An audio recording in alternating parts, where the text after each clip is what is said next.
Libre, voilà ce qu'était Clovis Trouille.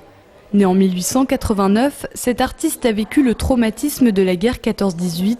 C'est de cette blessure dramatique que naissent l'antimilitarisme et l'anticléricalisme du peintre.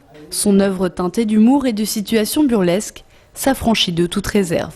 Clovis Trouille est un Picard et il a cette joie et cette jubilation érotique picarde, mais il ne bouscule tout, il remet en cause finalement le fonctionnement de la société qui a amené sa jeunesse à être bousillée. Il en est sorti furieux.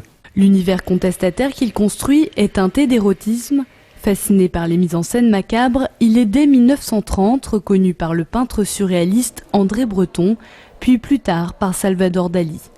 Sa peinture exalte les couleurs avec une précision picturale très classique, presque académique. Cette toile démontre que le noir est une couleur et démontre la maîtrise totale de Clovis Trouille sur le plan pictural, puisqu'il fait des dégradés de noir somptueux. Il a restitué sur les personnages la chair tamisée des femmes qu'il a proposées là.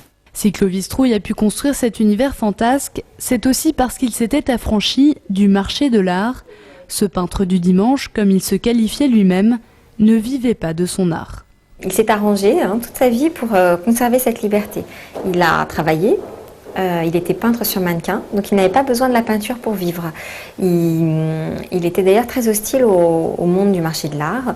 Il ne vendait pas ses toiles. Il a très peu peint. Il a peint 120 toiles dans toute sa vie. Il ne les vendait pas.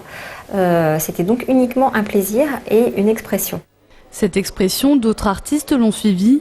L'exposition met en lumière les amitiés artistiques de Clovis Trouille, Alfred Courme ou Pierre Molinier, mais aussi des peintres plus contemporains qui revendiquent encore cette même liberté artistique.